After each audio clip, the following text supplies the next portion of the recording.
அவர் கேட்ட இரண்டாவது கேள்வி என்ன, அந்த கேள்வியில் இரண்டாவது அம்சம் என்ன என்று சொன்னால், இந்த பில்லி சூனியம் மாயம் மந்திரம் இதுகளெல்லாம் முஸ்லீம்கள்ட்ட தான் அதிகமாக இருக்கிறது, அவங்க தான் இதை நம்புகிறார்கள், அந்த பில்லி சூனியம் வைக்கக்கூடியவர்களும் முஸ்லீம் மந்திரவாதிகளாகத்தான் இருக்கிறார்கள். அப்போ இதெல்லாம் உங்கள் பகுத்தறிவு மார்க்கமான இஸ்லாத்தில் ஏன் இருக்கிறது, முஸ்லீம்கள் ஏன் இதை செய்கிறார்கள், அல்லது உங்கள் மார்க்கத்தில் இதெல்லாம் உண்டா? இதுதான் அந்த அவருக்கு குறிப்பிட்ட ஒரு அம்சம். இந்த பில்லி சூனியம்டா என்னன்னு முளைக்கொள்ள வேண்டும். என்ன செய்யணும் என்றால், ஒரு மனிதன் அவனுக்கு என்ன சக்தி மனிதன் என்ற முறையில் இருக்கிறதோ அந்த சக்தியை பயன்படுத்தி சில காரியங்களை செய்கிறான் என்று சொன்னால் அதை நம்ம நம்பலாம். அவனுடைய கையினால் இதை தூக்க முடியும், தூக்கி விட்டான் என்று சொன்னால் அதை நம்பலாம். அதே மாதிரி ஒரு மனிதனை கையால் தாக்கி அவனுக்கு வேதனை ஏற்படுத்த முடியும், அப்படி ஒருத்தன் செய்து விட்டான் என்று சொன்னால் அதை நம்ம நம்பலாம். அதே மாதிரி ஒரு கத்தியால் குத்தி ஒருத்தனை கொலை பண்ணிட்டாள் என்று சொன்னால் கூட அவனுக்கு கொலை செய்ய முடியும் என்று நம்ம நம்பிவிடலாம். ஆனால் மனிதனுக்கு என்ன சக்தி இல்லையோ அந்த சக்தி இருப்பதாக யாராவது சொல்வார்கள் என்று சொன்னால் அதை இஸ்லாம் ஏற்றுக்கொள்ளாது. மனிதனுக்கு என்ன சக்தி இருக்கிறது என்பதை நான் எல்லாருமே அறிந்து வைத்திருக்கிறோம். அப்போ மனிதனுக்கு முடியாத விஷயங்களை செய்வதாக என்னென்ன நம்பிக்கை நிலவுகிறதோ அது அனைத்தையுமே இஸ்லாம் மறுக்கிறது. எப்படி மறுக்கிறது என்று கேட்டால், இறைவனை பற்றி சொல்லும் பொழுது ஒலம் யகுல்லஹு குஃபுவன் அஹத், இறைவனுக்கு நிகராக யாரும் இல்லை. இது இஸ்லாத்தினுடைய ஒரு அடிப்படை கோட்பாடு. அப்போ இறைவன் செய்கிற மாதிரியே சில காரியங்களை மனிதன் செய்கிறான் என்ற நம்பிக்கை எங்கெல்லாம் வருகிறதோ அது அனைத்துமே இஸ்லாத்திற்கு எதிரான ஒரு நம்பிக்கை. இந்த பில்லி சூனியம்ங்கிறாங்களது என்ன மாதிரி இருக்குன்னு பாருங்கள். பில்லி சூனியம்ங்கிற இந்த காரியங்கள் எல்லாம் மனிதர்கள் செய்கிற செயல் போல இருக்கிறதா, அல்லது மனித சக்திக்கு அப்பாற்பட்ட ஒரு தெய்வீக அம்சம் உள்ளவர்கள் செய்வது போல காட்டுகிறார்களா? இப்போ ஒரு மந்திரவாதி நீங்கள் சொல்கிறீங்க, அந்த மந்திரவாதி என்று சொல்லக்கூடியவன் என்னை கத்தியால் குத்திட்டான்னு சொன்னால் அது முடியும் அவனுக்கு. ஆனால் அதை செய்கிறான் அவன் அப்படி செய்வது கிடையாது.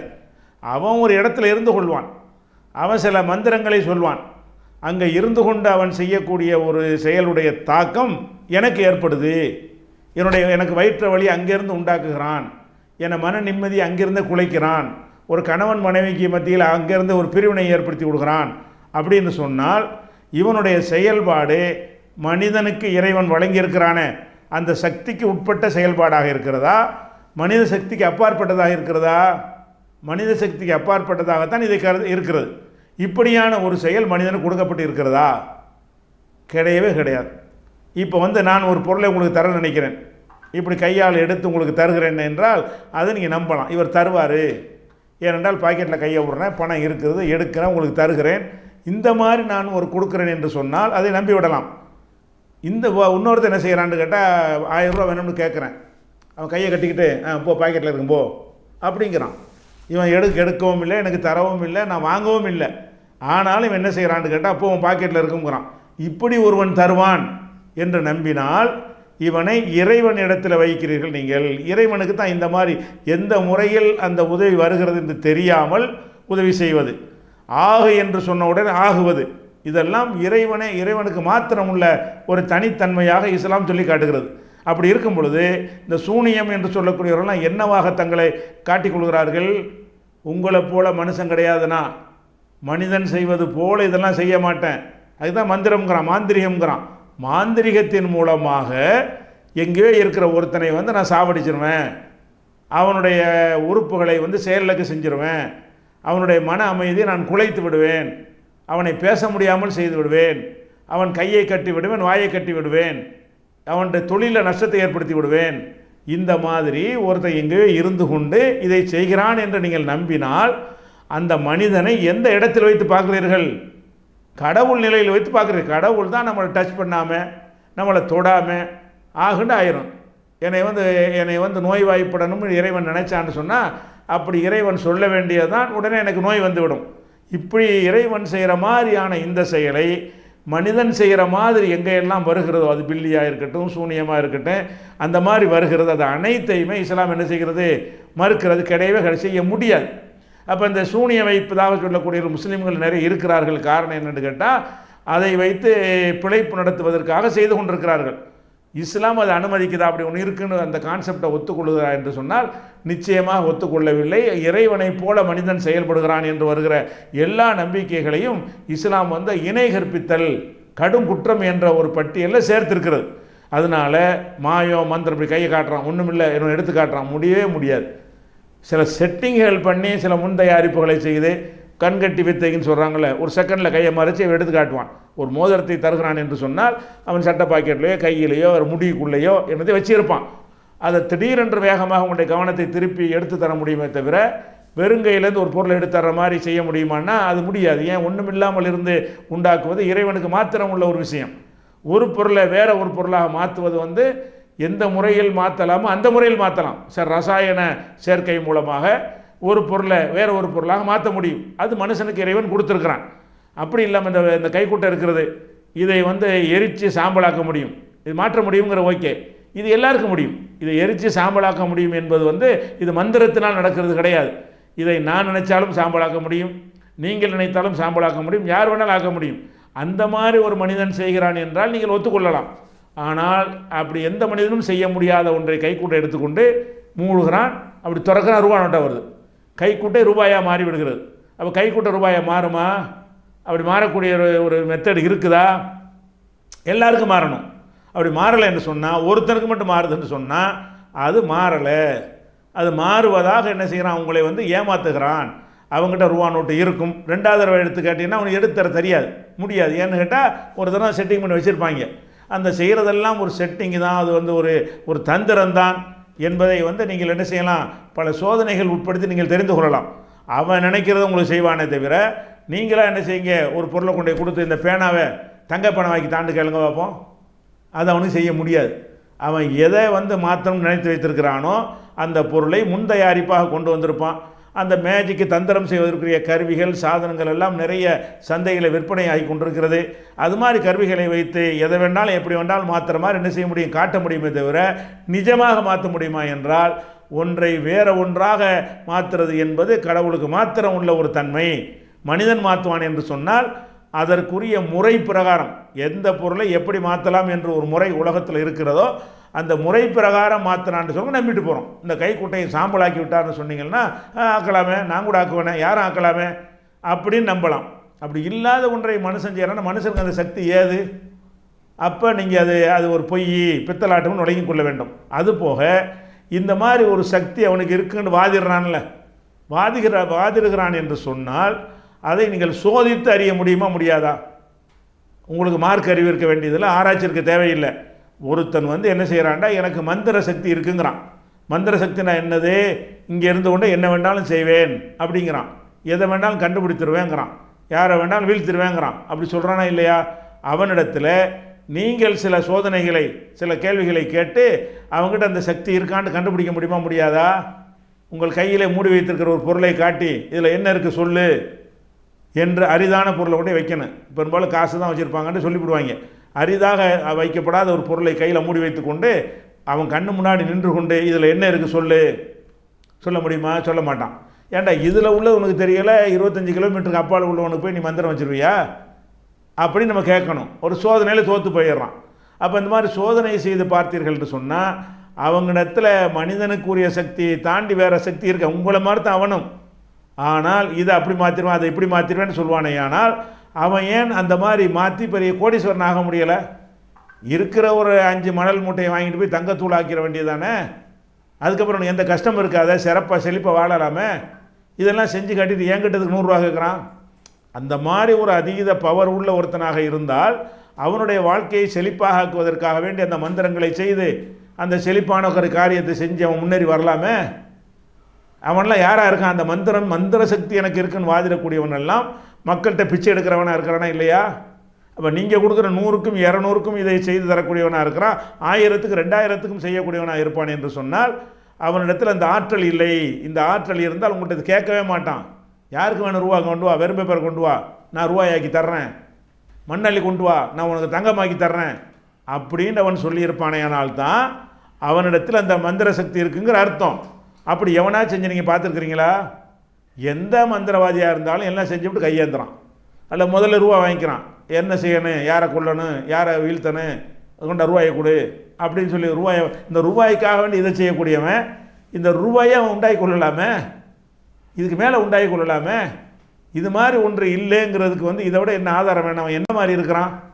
உங்களை மாதிரியே எல்லாமே அவனை வந்து ஓங்கி ஒரு அறை கொடுத்தா சுருண்டு விழுந்துருவான்ல. ஏன் அவன்கிட்ட மந்திர சக்தியை கொண்டு அதை தடுத்து நிறுத்த வேண்டியதானே? அவன்கிட்ட மந்திர சக்தி இருக்குல்ல, எங்கே உள்ளதை வேண்டாலும் என்ன வேண்டாலும் செஞ்சிருவார், வீழ்த்திடுவார்ல. உன் கிட்ட நிற்கிற என்னை வீழ்த்துறா பார்ப்போம், வீழ்த்துவானா? அப்போ இந்த பில்லி சூனியம்னு சொல்லக்கூடியவர்களுக்கு எதிராக நாங்கள் சவாலை விட்டோம். எனக்கு எவனாவது பில்லி சூனியை வைத்து எனக்கு பாதிப்பை ஏற்படுத்தினால் நான் ஒரு 50 லட்ச ரூபா தருகிறோம் என்று நாடு முழுசு பேனர் வச்சோம். சில பேர் வந்து ஒப்பந்தம் போட்டார்கள். ஒப்பந்தம் போட்ட பிறகு நான் உட்காந்து பேசிக்கிட்டு இருக்கிறேன், உங்களுக்கு ஒன்றும் செய்ய முடியவில்லை, இன்னும் 3 மாதம் நடக்கும், 4 மாதம் நடக்கும்னாங்க. ஒன்றும் நடக்கலை, எப்பவும் போல தான் இருந்து கொண்டிருக்கிறோம். இதெல்லாம் பொய், இதெல்லாம் பித்தலாட்டம், ஃப்ராடு என்பது என்ன செய்யணும், விளங்கி கொள்ள வேண்டும். மனித சக்திக்கு அப்பாற்பட்ட ஒரு பவர் வந்து மனிதனுக்கு கிடையவே கிடையாது. அப்படி இருக்குது என்று யாரெல்லாம் சொன்னாலும் சரி, அது வந்து பொய் சொல்கிறார்கள், பித்தலாட்டம் செய்கிறார்கள் என்பதை விளங்கி கொள்ள வேண்டும். இது அந்த மந்திர சக்தி குறித்து நம்ம அறிந்து கொள்ள வேண்டிய விஷயம். பில்லி சூனியமெல்லாம் அறவே கடுகளவும் கிடையவே கிடையாது என்று இதிலிருந்து விளங்கி கொள்ளலாம். அது போக இந்த பில்லி சூனிய மாதிரி தான் நீங்கள் கேட்ட கேள்வியில் இன்னொரு விஷயம் என்னென்னு கேட்டால், அந்த தாயத்து தத்து இதெல்லாம் அந்த மாதிரி சில காரியங்கள்லாம் செய்கிறார்கள். தாயத்து போடுறது, தகடு போடுறது. வியாபாரம் சரியில்லை என்று சொன்னால் ஒரு தகடில் என்னமோ எழுதி அதை கொண்டு வந்து ஃப்ரேம் பண்ணி வாசலில் மாட்டுன்னு சொல்கிறது. அதில் வயிற்று வலின்னு போனால் இதை தூக்கி இடுப்பில் கட்டிக்க, பேய் வந்துருச்சு பயப்படுறேன்னு சொன்னால் இது வந்து கைத்தில் கட்டிக்க, வயிற்றில் கையில் கட்டிக்க என்றெல்லாம் சொல்லி என்ன செய்கிறார்கள்னா, இந்த மாதிரி தாயத்து போடக்கூடியவர்களும் முஸ்லீம்களாகத்தானே இருக்கிறார்கள் அப்படின்னு கேட்குறாங்க. முஸ்லீம்களாக இருக்கிறார்கள், முஸ்லீம்கள் தான் செய்கிறார்கள் அதிகமாக. ஆனால் அது இஸ்லாத்துடைய கலர் எப்போ வரும்? இதை குர்ஆன் அனுமதித்தா தான் அது இஸ்லாத்துடைய கலர் வரும். இதை நபிகள் நாயகம் அவர்கள் அனுமதித்தால் தான் அதற்கு இஸ்லாமிய முத்திரை குத்த முடியும். இதை நபிகள் நாயகம் அனுமதிச்சாங்களா? இல்லை, தடுத்தாங்க. எப்படி தடுத்தாங்க? மன் தல்லக தமீமத்தன் ஃபகத் அஷ்ரக். யார் ஒருத்தன் தாயத்தை தொங்க விட்டு கொள்கிறானோ அவன் அல்லாவுக்கு இணை கற்பிச்சிட்டான், 2 அல்லாவாக்கிட்டான், தாயத்தை ஒரு கடவுள் நிலையில் வைத்து விட்டான். அவ்வளோ பெரிய ஒரு குற்றமாக இந்த தாயத்தை தாவீஸ் போடுறதுன்னு சொல்கிறாங்களே. இந்த தாயத்து தட்டு தகடு இது எல்லாமே அதுக்கு ஒரு பவர் இருக்குது. அதை கொண்டு வியாபாரம் செழிக்கும், அதை கொண்டு நோய் தீர்ந்து விடும், அதை கொண்டு செல்வம் பெருகும், அதை கொண்டு நிம்மதி கிடைக்கும் என்று நினைத்து கொண்டு இதெல்லாம் ஒருத்தன் செய்தான்னு சொன்னால் அவன் இறைவனுக்கு இணை கற்பிக்கிற குற்றம். அதாவது இறைவன் போல இன்னொருத்தன் இருக்கிறான், இன்னொரு பொருள் இருக்குது என்று சொன்ன குற்றமையாக இஸ்லாம் அதை சித்தரிக்கிறது. அப்படி இருக்கும்போது எப்படி தாயத்து போடுவான்? தாயத்து போடுறதுங்கிறது இஸ்லாத்தை விட்டு வெளியேற்றி விடக்கூடிய ஒரு தன்மை. அப்படி சொல்கிறாங்க நபிகள் நாயகம் ஸல்லல்லாஹு அலைஹி வஸல்லம் அவர்கள். கடமை இறைவனுக்கு இணை கற்பித்து விட்டான்ங்கிற வார்த்தையை பயன்படுத்துகிறார்கள். அப்போ இந்த தாயத்து போடுதல் என்பது வந்து இஸ்லாம் தடுத்திருக்கிற ஒரு விஷயம். இவன் என்ன செய்கிறான்? எதுக்கெல்லாம் தாயத்து போடுறேங்கிறான்? வறுமைக்கு தாயத்து போடுறேங்கிறான், நோய்க்கு தாயத்து போடுறேங்கிறான், வியாபாரம் நல்லா நடக்கிறதுக்கு தாயத்து போடுறான், இல்லாட்டி தகடு பதிக்கிறேங்கிறான். இதை கொண்டெல்லாம் அப்படி செய்ய முடியும் என்று சொன்னால் இவன் தன்னுடைய வாழ்க்கையை அந்த மாதிரி மந்திரங்களை கொண்டு செழிப்பாக்கி கொள்ளணுமா இல்லையா? இதை இலவசமாக உங்களுக்கு செஞ்சு தரணும். அந்த மாதிரி ஒரு சக்தி இருந்துச்சின்னு சொன்னால் அவன் வீட்டுக்கு ஒரு பெரிய ஃப்ரேமை மாட்டி தகடை அடித்து வைத்து விட்டு பெரிய கோடிஸ் இந்தியாவில் பெரிய பணக்காரனாகி வரக்கூடிய மக்களுக்கெல்லாம் தங்க இலவசமாக தாயத்தை நீங்கள் போட்டு பணக்காரனாகுங்க அப்படின்னு சொல்லுகிறானா? இந்த தாயத்தை விற்கிறானா? விற்றுட்டு நீங்கள் கொடுக்குற 5 ரூபா 10 ரூபா 25 ரூபா வாங்கிட்டு போகிறானா? அப்போ நீங்கள் கொடுக்குற அந்த அற்பமான காசுக்காக வேண்டி இதை செஞ்சு தர்றான் என்று சொன்னால் அதில் ஒரு சக்தியும் இல்லைன்னு தான் அர்த்தம். அப்படியான பவர் அவனுக்கே செஞ்சுக்கிற முடியலை. உங்களுக்கு நோய் வந்தால் தாயத்து போடுறான், அவனுக்கு நோய் வந்து அவன் ஆஸ்பத்திரிக்கு போகிறான். தாயத்து போடக்கூடியவனுக்கு நோய் வரும், உங்களுக்கு நோய் வந்தால் இதை இடுப்பில் கட்டுங்கன்றுவான். அந்த தாயத்து போடுறானே அவனுக்கு நோய் வந்தால் அவன் ஆஸ்பத்திரிக்கு போகிறான். அவனுக்கு இல்லை நம்பிக்கை கிடையாது, அவன் ஏமாத்துறான், அவனுக்கு தெரியுமா இல்லையா? அப்போ இதெல்லாம் நம்முடைய பலவீனத்தை பயன்படுத்தி கொண்டு சம்பாதிக்கிறார்களே தவிர இதை வந்து இஸ்லாம் வந்து கடுகளவுக்கு இது என்ன செய்யாது, அனுமதிக்கவே செய்யாது. இந்த தாயத்து போடுறது, அது மாதிரி வந்து ஜோசியம் சொல்கிறது, இதெல்லாம் இஸ்லாத்தில் உண்டா? ஜோசியம் சொல்கிறதுன்னா என்ன அர்த்தம்? அதுவும் மனித சக்திக்கு அப்பாற்பட்டது தான். ஒரு மனிதனுக்கு இறைவன் அறிவை கொடுத்துருக்குறான். என்ன அறிவை கொடுத்துருக்குறான்? கண்ணுக்கு முன்னாடி உள்ளதை அறியலாம், காதில் கேட்குற விஷயத்தை கேட்டு அறியலாம், மூக்கனால் முகர்ந்து பார்த்து வாடையை அறியலாம், நாக்கனால் நக்கி பார்த்து சுவையை அறியலாம், அது மாதிரி வந்து கண்ணால் வந்து பார்க்கலாம், அதே மாதிரி உடம்புல வந்து ஸ்பரிசம் படுவதை வைத்து தொட்டு அறியலாம். இது எல்லாத்துக்கும் மேலே சிந்தித்தும் அறியலாம் சில விஷயங்களை. இது இருந்தால் இப்படி தான் இருக்கும், அது இருந்தால் அப்படி தான் இருக்கும் என்கிற மாதிரி சிந்தித்து அறியக்கூடிய ஒரு அறிவு ஆறாவது அறிவு. இந்த இதுதானே அறிவுங்கிறது. இந்த அறிவில் வந்து நாளைக்கு நடக்கக்கூடிய ஒன்றை அறிவதற்குரிய அம்சம் ஏதாவது இருக்குதா? நாளைக்கு உள்ளது, நாளைக்கு இது நடக்கும் அப்படிங்கிறத அறியக்கூடிய ஒரு விஷயம். ரொம்ப பல வருஷத்துக்கெலாம் போக வேண்டாம். நாளைக்கு நடக்கக்கூடிய ஒரு விஷயத்தை வந்து ஒரு பொதுவாக உலகத்தில் நடக்கக்கூடியதையோ அல்ல ஒரு குறிப்பிட்ட ஒரு மனுஷனுக்கு நாளைக்கு என்ன நடக்கும் என்பதை அறிவதற்கு கண்ணால் பார்த்து அறியக்கூடிய தன்மை கண்ணுக்கு இருக்குதா? காதால் பார்த்து கேட்டு அறிகிற தன்மை காதுக்கு இருக்குதா? மூக்கால் முகந்து பார்த்து அநேகமாக நாளைக்கு தான் நடக்கும், எனக்கு வாசம் வருது என்று சொல்ல முடியுமா? நாக்கால் நக்கி பார்த்து இன்றைக்கி நாளைக்கு தான் நடக்கும்னு சொல்ல முடியுமா? அப்போ அதில் சிந்தித்து பார்த்து கண்ணை மூடிக்கிட்டு இப்போ நாளைக்கு தான் நடக்கும்னு சொல்ல முடியுமா? நாளை நடக்கிறத அறிதல் என்பது இந்த 6 அறிவுக்கு உட்பட்டதா? இல்லை. 6 அறிவுக்கு உட்படலைன்னா அப்படி அந்த அறிவு இல்லைன்னு அர்த்தம். அப்படி ஒரு அறிவு யாருக்கும் கிடையாதுன்னு அர்த்தம். அதே மாதிரி நாளைக்கு விட்டுருவோம். இந்த சவத்துக்கு பின்னாடி இருக்கிற ஒரு விஷயத்தை இங்கேருந்து அறிய முடியுமா? முதுகுக்கு பின்னாடி உள்ளதை நீங்கள் அறிய முடியுமா? முடியாது. அறிகிறதா இருந்தால் என்ன செய்யணும்? கண்ணால் பார்க்கணும். ஒரு கண்ணாடியை வச்சு செட்டிங் பண்ணி பின்னாடி உள்ளது தெரிகிற மாதிரி அப்படி வேணால் அறிய முடியும். அப்படி இல்லாமல் முதுகுக்கு பின்னாடி உள்ளது அந்த செவத்துக்கு பின்னாடி என்ன நடக்குதுன்னு கேட்டால் யாராவது சொல்ல தெரியுமா? சொல்ல முடியாது. வேறு ஏதாவது நவீன சாதனங்களை பயன்படுத்தி சிசிடிவி கேமரா வைத்து இது அங்கே நடக்குது வேண்டாம் உனக்கு கண்டுபிடிக்க முடியும். அது உனக்கு மட்டும் முடியாது, எல்லாருக்கும் முடியும். இந்த சாதனங்களை கொண்டு முடியக்கூடிய விஷயமாக இருந்தால் அது மந்திரவாதிக்கு தான் முடியும் என்று இல்லை, யாருக்கு வேண்டாலும் முடியும். அந்த சாதனம் வைத்திருந்தால் முடியும். அப்படி தான் இருக்குமே தவிர நாளைக்கு நடக்கிறது தெரியாது, தூரத்தில் உள்ளது தெரியாது, இருட்டில் உள்ளது நமக்கு அறிய முடியாது. குறைந்த சத்தத்தில் வரக்கூடிய ஒரு டெசிபல் அளவுக்கு குறிப்பிட்ட டெசிபல் இருந்தால் தான் காது கேட்கும். அதை விட குறைவாயிருச்சுன்னு சொன்னால் என்ன செய்யாது? காதுக்கு விளங்காது. இந்த மாதிரி உள்ள விஷயங்களை அறிய முடியாதுங்கும் போது இவன் ஒருத்தன் வந்து உங்கள்கிட்ட சொல்கிறான், நீ வந்து 5 வருஷத்துக்கு பிறகு நீ இப்படி இருப்ப, 7 வருஷத்துக்கு பிறகு நீ அப்படி இருப்ப, உனக்கு மொத்தம் 4 பொண்ணு ஆம்பளை பிள்ளை பிறக்கும், 2 பொம்பளை பிள்ளை பிறக்குமெல்லாம் சொல்கிறான். இதை எப்படி அறிகிறது? எந்த கிரவுண்டில் இது அறிய முடியும்? இது மனிதனுக்கு கொடுத்துற அறிவில் இது ஒன்று இருக்குதா? நாளைக்கு நடக்கிறது அறியக்கூடிய விஷயத்தை இறைவன் கொடுத்துருக்கிறானா? இல்லவே இல்லை. அப்போ போய் சொல்கிறாங்க எல்லாரும். நாளை அடுத்த செகண்ட் நடக்கிறத கூட என்ன செய்ய முடியாது, அறிந்து சொல்ல முடியாது. சில ஊகங்களை வைத்து சில அறிகுறிகளை வைத்து ஒரு மழை ஜில்லுன்னு காற்றடிக்கிறது, மண் வாசனை வருகிறது, அநேகமாக மழை பெய்யலாம் என்று அப்படியான சில விஷயங்களை சொல்லலாம். அது மந்திரவாதி தான் யார் வேணாலும் சொல்லலாம். அது வந்து அது இயற்கையாக உள்ளது, அறியக்கூடிய ஒரு முறை. அந்த மாதிரி விஷயங்களை உங்களுக்கு அறிய முடியுமே தவிர ஒரு பொருள் அப்படி இத்து போய் இருக்குது, விழுந்துடும், இன்றைக்கி விழுந்து நாளைக்கு விழுந்துற மாதிரி இருக்கிறது. அந்த மரத்தை பார்த்து என்ன செய்யலாம்? இது நாளைக்கு விழுந்துடும், நாளை கழிச்சு விழுந்துடும்னு சொல்ல விழுந்துடும். ஏன்னா பட்டு போய் இருக்கிறது. இதெல்லாம் வந்து மந்திரத்தில் சொல்கிறது கிடையாது. அதை எவன் பார்த்தாலும் சொல்லிவிடுவான். எவன் பார்த்து கணித்தாலும் இது சொல்ல முடியும். இது மனித அறிவுக்கு உள்ள ஒரு விஷயம். இந்த மாதிரி இருந்தால் இந்த மாதிரி அறிகுறி ஏற்படும் என்று இந்த 6 அறிவுக்கு உட்பட்ட ஒரு விஷயத்தை ஒருவன் உரிமை கொண்டாடினால் அதை நம்ம நம்பலாம். 6 அறிவில் அடங்காத ஒரு விஷயத்தை செய்வானேயானால் அது இறைவனை தவிர யாருக்கும் மறைவான விஷயங்கள் அறிய முடியாது. மறைவான விஷயங்களை வந்து மறைவு என்று சொன்னால் இந்த 6 புலனுக்கும் அப்பாற்பட்டவைகளை, 5 அறிவுக்கும் 5 புலன்களுக்கும் 6வது அறிவுக்கும் அப்பாற்பட்ட எந்த ஒரு விஷயத்தையும் எந்த ஒரு ஞானியினாலையும் எந்த ஒரு மகானாலையும் அறிந்து கொள்ளவே முடியாது. அப்படி ஒருத்தன் சொன்னால் அவனை இறைவனாக்கிறீர்கள். இஸ்லாம் அப்படி சொல்கிறது. அந்த மாதிரி ஒரு மனிதனுக்கு ஆற்றல் இருப்பதாக நீங்கள் சொன்னால் அவனை கடவுள் இடத்தில் வைத்து பார்க்கிறீர்கள், இறைவனிடத்தில் வைத்து பார்க்கிறீர்கள் என்று இஸ்லாம் அதை சொல்லுகிறது. எந்த அளவுக்கு என்று கேட்டால், ஒருவன் வருங்காலத்தை கணித்து சொல்லக்கூடிய ஒரு தண்டை போய் அவன் சொல்வதை நம்பினானேயானால் அவன் கஃபர பிமா உன்சில் அலா முகம்மதுக்கு அருளப்பட்ட இந்த மார்க்கத்தை அவன் நிராகரித்து விட்டான். நபிகள் நாயகம் சொல்கிறாங்க, முகமதாகி எனக்கு தந்திருக்கிற இந்த மார்க்கத்தை நிராகரித்தவன் தான், மறுத்தவன் தான் அதையெல்லாம் நம்ப முடியும். முஸ்லீம் நம்ப முடியாது. ஒரு முஸ்லீம் என்று எவன் ஒருத்தன் சொல்லிக் கொள்கிறானோ அவன் வந்து நாளை நடக்கிறது நல்ல நாள் பார்த்து தர்றேங்கிறான், கெட்ட நாள் பார்க்குறேன்னு வர்றாங்க. முஸ்லீம்லேயும் இருக்கிறாங்க, இல்லைன்னு சொல்லலை. முஸ்லீம்கள்லாம் என்ன செய்கிறாங்க? இந்த நாளில் பண்ணுங்க நல்லா இருக்குங்க, ஆகான் இருப்பீங்க, ஓஹோன் இருப்பீங்க. அது எப்படி இந்த நாளில் என்ன ஓஹோ இருப்பீங்க எதை வச்சு கண்டுபிடிக்கிறான்? அதுக்குரிய அந்த சோர்ஸ் என்ன, எப்படி கண்டுபிடிக்கிறது?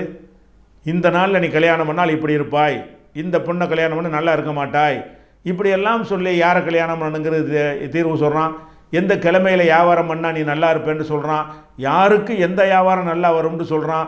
எந்த கல்லை போட்டால் நீ உனக்கு ராசி கல்லுன்னு சொல்லி போட்டு கொடுக்குறான். அப்போ எந்த மாதிரி ட்ரெஸ் போட்டால் அப்படி இருக்கும்னு சொல்கிறான். எந்த திசையில் போனால் நீ செழிப்பாக இருக்கும், எந்த திசையில் பயணத்தை வைக்கணும் என்பதை சொல்கிறான். இதெல்லாம் எப்படா விளங்குறீங்க? இந்த 6ல் வராதடா. இந்த கல்லில் வந்து கல்லில் உள்ள அம்சம் தான் இருக்குமே தவிர அது வந்து என்னுடைய எதிர்காலத்தை பற்றி சொல்கிறது அதில் என்ன இருக்குது? எனக்கு வரக்கூடிய தீங்கை எப்படி தடுக்கும்? இந்த கல் போட்டவன் கல் போடாதவன் சுனாமி வருதுன்னு வைங்க, ஒரு மொத்தமாக 50 பேர் அள்ளிக்கிட்டு போகும்போது கல் போட்டவன்லாம் காப்பாற்றப்பட்டுருவானா? அந்த கல் மோதிரம் அந்த பல ராசிக்கெல்லாம் கொடுத்து வச்சுருந்தீங்களே, அவன் சேர்ந்தானே போயிடுறான். அவனுக்கு துன்பங்கள் வரக்கூடிய நேரத்தில் வந்து தான் தீரும். அதை எவனாலையும் எதனாலையும் தடுத்து விட முடியாது. ஆனால் இவன் என்ன செய்கிறாங்க, சில பேர் வயிற்று பிழைப்புக்காக வேண்டி மனிதர்களுடைய இந்த பயத்தையும் பலவீனத்தையும் பயன்படுத்தி கொண்டு ஏமாத்துகிறார்கள். முஸ்லீம்களும் இருக்கிறார்கள். அதனால் ராசிக்கல் பார்க்குறதுங்கிறது, வாஸ்து இந்த பக்கத்தில் கதவு வச்சா நல்லா இருக்கும், அந்த பக்கத்தில் உன் வசதி போல் கட்டிட்டு போகணும், அவ்வளோதான். எந்த பக்கம் காற்றோட்டமாக இருக்கும், எங்கே வெயில் படும், எப்படி இருந்தால் நல்லா இருக்கும்ன்ற அதை சிந்திக்கலாமே தவிர, இப்படி இருந்தால் அப்படி போயிடுவோம், ஆகாண்டு போயிடுவோம்னா இது எப்படி நீ கண்டுபிடிச்சிங்க? இது என்ன சோர்ஸ்? இந்த 6 அறிவுக்குள் அடங்கி இருக்கணும். மனிதன் பேசுவதாக இருந்தால் இது கண்ணால் பார்த்தா தெரியுது அப்படின்னு சொல்லு, காதால் கேட்டால் விளங்கி அறிவிச்சோன்னு, எதுலேருந்து யார்கிட்டருந்து கேட்டு அறிஞ்சாய்? அல்லது சிந்தித்து பார்த்தால் தெரிகிறது. சிந்தித்து பார்த்தால் தெரியுமா? வடக்கு வாசல் இருந்தால் இப்படி இருக்கும், தெற்க வாசல் இருந்தால் அப்படி இருக்குங்கிறது சிந்தித்து பார்த்தால் அது விளங்கக்கூடிய ஒரு விஷயமா? அது விளங்காது. அப்போ இந்த மாதிரி எதிர்காலத்தை கணித்து சொல்கிறது, ராசிக்கல் செய்கிறது, இது எல்லாமே அவ்வளோ பொய் பித்தலாட்டம். ஏன்னா நமக்கு தெரிஞ்ச நீங்கள் கண் முன்னாடி பார்க்குறீங்க. இந்த மாதிரி எதிர்காலத்தை கணித்து சொல்கிறவனுக்கு அவன் வீட்டில் படுத்து கிடப்ப அவனை ஜோசியனை கொண்டுட்டு போயிட்டாங்க, கொலை பண்ணிட்டு போயிட்டாங்க மெட்ராஸில். ஏன்பா உனக்கு கொலை பண்ண போகிறான்னு உனக்கே முன்னாடி தெரியலை? ஊருக்கெல்லாம் சொல்லிகிட்டு இருந்த, ஊருக்கெல்லாம் உன்னை நீ அப்படி போயிடும், நாளைக்கு இப்படி ஆயிடுவேன்னு சொல்லிகிட்டு இருந்திய, உனக்கு தண்ணியில் கண்டோம், உனக்கு நெருப்பில் கண்டோன்னு சொல்லி புருடா விட்டுட்டு இருந்தியப்பா, உன்னையை போட்டு தள்ளிட்டு போயிட்டாங்களே, அதையும் அவனுக்கு தெரியலை. கண்ணு முன்னாடி பொய்ன்னு அவன் ஒவ்வொரு நிமிஷத்தினுடைய நடவடிக்கை அது பொய்ன்னு காட்டுகிறது. இப்படியான அதீத ஆற்றல் இருந்தான்னு அவன் உலகத்தில் அம்பானியை விட அதானியை விட பெரிய பணக்காரனாக போயிருப்பான், பில்கேட்ஸை விட மேலே போயிருப்பான். அப்படி போயிட்டான் அவன்லாம். ஒரு மந்திர சக்தி மட்டும் ஒருத்தனுக்கு இருக்குன்னு வைங்களேன், அவன் ஒன்றுமே செய்ய தேவையில்லையே. மணல் மூட்டையை வாங்கி அடுக்கி வச்சுட்டு அதெல்லாம் தங்க மாட்டேன், நான் தான் உலகத்தில் பணக்காரன் ஆகிட்டு போயிடுவானே. அதையும் செய்ய மாட்டேங்கிறான், செய்ய முடியாது. ஏன் மாட்டேங்கிறான்னா முடியாது. அப்போ இதான் விஷயம். அதனால் இந்த மாதிரி எல்லாம் ஏமாற்றக்கூடியவர்கள் இருக்கிறார்கள். முஸ்லீம்களையும் இருக்கிறார்கள். முஸ்லீம்களையும் நல்ல நாள் கெட்ட நாள் பார்க்குறார்கள். அது கிடையவே கிடையாது. எந்த மனுஷனுக்கு எப்போ வருமோ விதி என்ற ஒரு நம்பிக்கை எங்களுக்கு இருக்கிறது. இஸ்லாம் மார்க்கத்தில் ஒல் கத்ரி ஹைரிஹி ஒ ஷர்ரிஹி மினல்லாஹி தஆலா, ஒவ்வொரு மனுஷனுக்கும் விதியை இறைவன் எழுதியிருக்கிறான். அவனுக்கு வரக்கூடிய நேரத்தில் அது வந்துவிடும். ஆளுக்கு தான் வருமே தவிர நேரத்தை பொறுத்து வராது. நீங்களே சிந்தித்து பாருங்கள். நல்ல நேரம் கெட்ட நேரங்கிறான ஒரு நேரம் அனைவருக்கும் நல்லது செய்கிற நேரம் ஒரு செகண்ட் உலகத்தில் இருக்குதா? ஆனால் அனைவருக்கும் கெட்டதாக இருக்கக்கூடிய ஒரு நேரம் உலகத்தில் ஏதாவது இருக்குதா? ஒரு குறிப்பிட்ட நேரத்தில் ஒருத்தன் குழந்தை பிறந்திருக்கும், அவனுக்கு அது நல்ல நாளுமா? அதே நேரத்தில் அவனுக்கு ஒரு ஆள் வீட்டில் இறந்து போயிருப்பாங்க, அவனுக்கு அது கெட்ட நாள். குறிப்பிட்ட ஒரு நேரத்தில் அவன் பல கோடிகளை சம்பாரிச்சிருப்பான், அவனுக்கு நல்ல நாள். குறிப்பிட்ட அதே நேரத்தில் ஒருத்தனுக்கு லாஸ் ஆகி போயிருக்கும், அவனுக்கு அது கெட்ட நாள். அப்போ நல்ல நாள் கெட்ட நாள்னு ஆளை பொறுத்து வருமா தவிர நாளை பொறுத்து வராது. ஒவ்வொரு மனிதனுடைய ஒவ்வொரு விதியும் தனித்தனியாக எழுதப்பட்டிருக்கிறது என்பதுதான் இஸ்லாமிய நம்பிக்கை. அதை நம்பக்கூடிய ஒருத்தன் எப்படி நல்ல நாள் கெட்ட நாள் நம்புவான்? இந்த நாள் வச்சு எப்படி மாறும்? அது எனக்குன்னு உள்ளது வந்து தானே தீரேன். இறைவன்ட்ட பிரார்த்தனை செய்யலாம், இறைவா இது மாதிரி இருந்தால் மாற்றி வச்சுட்டு அது கோரிக்கை வைக்கலாமே தவிர அதை விட்டு இந்த மாதிரி இந்த நாளில் செஞ்சால் நல்லா வரும். எல்லாருமே நான் கேட்குற இந்த கல்யாணம் பண்ணுறாங்களே, திருமணங்கள் முடிக்கிறாங்களே, எல்லா சமுதாயங்களையும் அவங்க பார்க்குற அத்தனை சடங்கும் பார்க்காமையே பண்ணுறாங்க. பார்த்தானே பண்ணுறாங்க. எல்லா 18 பொருத்தம் 10 பொருத்தம் எல்லா பொருத்தத்தையும் பார்த்தானே பண்ணுறாங்க. நாள் பார்க்குறாங்க, நேரம் பார்க்குறாங்க, ஜாதகம் பார்க்குறாங்க, எல்லா வகையான சடங்குகளையும் பார்த்து விட்டு தான் ஒரு ஆணுக்கு பெண்ணுக்கு கல்யாணம் பண்ணி வைக்கிறார்கள். அப்படிலாம் பார்த்த தம்பதிகள் மத்தியிலான பஞ்சாயத்து வருது. கல்யாணம் பண்ணவர்கள் ஏன் ஒருத்தன் கூட பிரியக்கூடாது? நீங்கள் எல்லாம் பார்த்தானே செஞ்சீங்க. பார்க்க வேண்டிய எல்லாத்தையும் பார்த்து கல்யாணம் பண்ணுறீங்க. ஏன் கல்யாணம் இடையில முறிஞ்சு போய் விடுகிறது? ஏன் அந்த மாப்பிள்ளைக்கு பொண்ணை பிடிக்கல, பொண்ணுக்கு என் மாப்பிள்ளை பிடிக்காமல் போய் விடுகிறது? அப்போ என்னடா அது அவனுக்குள்ள தனித்தனி விதி. இப்படி சொல்கிற ஒரு மார்க்கத்தில் எப்படி நீங்கள் இந்த மாதிரி நல்ல நாள் பார்க்குறவன், ஜோசியம் பார்க்குறவன், ஜாதகம் பார்க்குறவன்லாம் இருக்க முடியும்? எப்படி முஸ்லீமாக இருந்து கொண்டு ஒருத்தன் வட்டி கடை வைத்திருக்கிறானோ அதுக்கு இஸ்லாத்து சம்பந்தம் இல்லைன்னு வழங்கி வச்சுருக்கிறீல்ல. முஸ்லீமாக இருந்து ஒருத்தர் சாராயம் அடிக்கிறான். முஸ்லீம் அடித்த காரணத்தினால் இஸ்லாம் சாராயம் அடிக்க சொல்லுன்னு யாராவது சொல்லுவீங்களா? சொல்ல மாட்டீங்க. ஏன் வழங்கி வச்சுருக்கிறீங்க? அந்த மாதிரி இதை வழங்கணும். முஸ்லீம்கள் செய்வதெல்லாம் இஸ்லாம் கிடையாது. இஸ்லாம் என்று சொல்வதாக இருந்தால் குர்ஆன் அனுமதிக்க வேண்டும், நபிகள் நாயகம் அனுமதிக்க வேண்டும். நபிகள் நாயகம் அனுமதிக்காத, குர்ஆன் அனுமதிக்காத எந்த ஒரு சித்தாந்தம், எந்த ஒரு செயலாக இருந்தாலும் அதற்கும் இஸ்லாத்துக்கும் கடுகின் ஒரு முனை அளவுக்கு கூட சம்பந்தம் கிடையாது. அதனால் நீங்கள் சொல்கிறபடி முஸ்லீம்களில் சில பேர் இருக்கிறார்கள் உண்மைதான், ஆனால் இஸ்லாம் அதை ஏற்றுக்கொள்ளவே கிடையாது. இஸ்லாத்தின் அடிப்படையில் பில்லி, சூனியம், ஏவல், பித்தலாட்டு, ஜாதகம், ஜோசியம், வாஸ்து, ராசிக்கல், இதில் எந்த ஒரு அம்சமுமே செஞ்சாலும் அவன் இஸ்லாத்துக்கு வெளியே போய் தான் செய்ய முடியுமே தவிர இஸ்லாமிய வட்டத்துக்குள்ளே இருக்க மாட்டான். இந்த விஷயத்தில் உங்களுடைய எல்லா சந்தேகங்களும் தெளிவாக இருக்கும் என்று நம்புகிறோம். இன்ஷா அல்லாஹ் அடுத்த வாரத்தில் வேறு கேள்வியோடு உங்களை சந்திக்கிறோம்.